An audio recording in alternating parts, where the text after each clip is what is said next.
Hello guys, a very warm good morning to all of you. This channel not only for Nitish, this channel is for loving brother Nitish Kumar. Welcome back to Nitish Kumar's classes as well as beginner tips and commercial tips. दोस्तों, आज का topic है liabilities, दायित्व। दायित्व किसे कहते हैं, इसे हम लोग सिंपल लैंग्वेज में अर्थात सरल भाषा में समझेंगे और ये भी देखेंगे कि लायबिलिटी का नेचर क्या होता है, what are the nature of liabilities. और इसके साथ साथ ये भी देखने वाले हैं कि लायबिलिटीज का फॉर्मूला क्या होता है, what is the formula of liabilities. इसके अलावा मैंने दोस्तों आप लोग के लिए मैं कॉमर्स का सीरीज शुरुआत से पढ़ा रहा हूं, जिसके अंतर्गत मैंने 2 टॉपिक पूरी तरीके से सिंपल भाषा में मैंने कंप्लीट कर दिया हूं।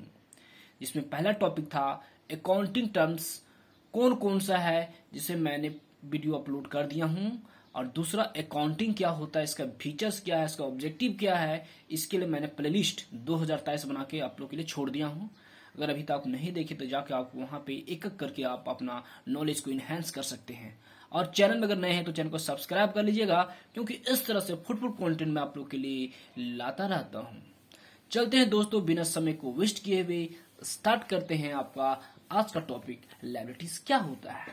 देखिए दोस्तों, लायबिलिटीज को हिंदी में बोलते हैं दायित्व। आप लोग को मैं बायलिंगुअल भाषा में मैं आप लोग के नोट्स भी प्रोवाइड कर रहा हूं, ठीक है। तो लायबिलिटीज को हिंदी में बोलते हैं दायित्व। दायित्व का मतलब हुआ दोस्तों वैसा अमाउंट या वैसी राशि जो भविष्य में बिजनेस को किसी दूसरे पार्टी को देना है, अर्थात मालिक को छोड़कर दूसरे पार्टी को भविष्य में बिजनेस को देना है, उसे हम लोग बोलते हैं लायबिलिटीज। जैसे दोस्तों उदाहरण के तौर पे मैं आप लोग को बताना चाहता हूं कि मान लेते हैं कि वैसा ने बैंक लोन लिया तो यहाँ पे आपको जो है कभी न कभी फ्यूचर में ये पैसा लौटाना ही पड़ेगा। जो पैसा भविष्य में पेबल है अर्थात आपको देना है, तो जो बिजनेस के द्वारा भविष्य में दिया जाएगा उसको हम लोग बोलते हैं लायबिलिटीज, जिसको हिंदी बोलते हैं दायित्व। इसका 2 नेचर होता है दोस्तों लायबिलिटीज का। आप लोग सामने मैं उदाहरण भी लिखा हूं। इसका 2 नेचर होता है, एक को बोलते हैं इंटरनल लायबिलिटी, एक को बोलते हैं एक्सटर्नल लायबिलिटी। इंटरनल लायबिलिटी और एक्सटर्नल लायबिलिटी। इंटरनल लायबिलिटी वैसा इसको हिंदी बोलते हैं आंतरिक दायित्व, वैसा दायित्व जो मालिक की ओर से संबंधित होता है, जो मालिक को ही आपको उसको मतलब रिस्पॉन्सिबल करना है, मालिक को ही रिस्पॉन्सिबल होना है, उसको बोलते हैं इंटरनल लायबिलिटी। एक होता है एक्सटर्नल लायबिलिटी, बाहरी अथवा बाहरी आपका दायित्व, वैसा दायित्व जो मालिक को छोड़कर मालिक से आपको संबंधित नहीं होता है, इसको दूसरे पार्टी को आपको देना है, उसको बोलते हैं एक्सटर्नल लायबिलिटी। से क्रेडिटर हो गया, बैंक लोन हो गया, बैंक ओवरड्राफ्ट हो गया। अब यहाँ पे हम लोग बात करते हैं इसका फॉर्मूला का। देखिए आप लोग के सामने मैंने फॉर्मूला भी लिखा हूं, liabilities equal to assets minus capital होता है।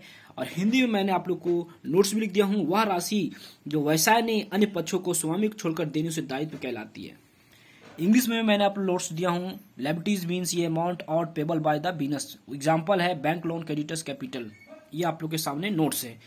कल मैं आप लोग के लिए वीडियो लेकर आऊंगा क्लासिफिकेशन ऑफ आपका लायबिलिटीज की, कितना प्रकार का लायबिलिटी होता है।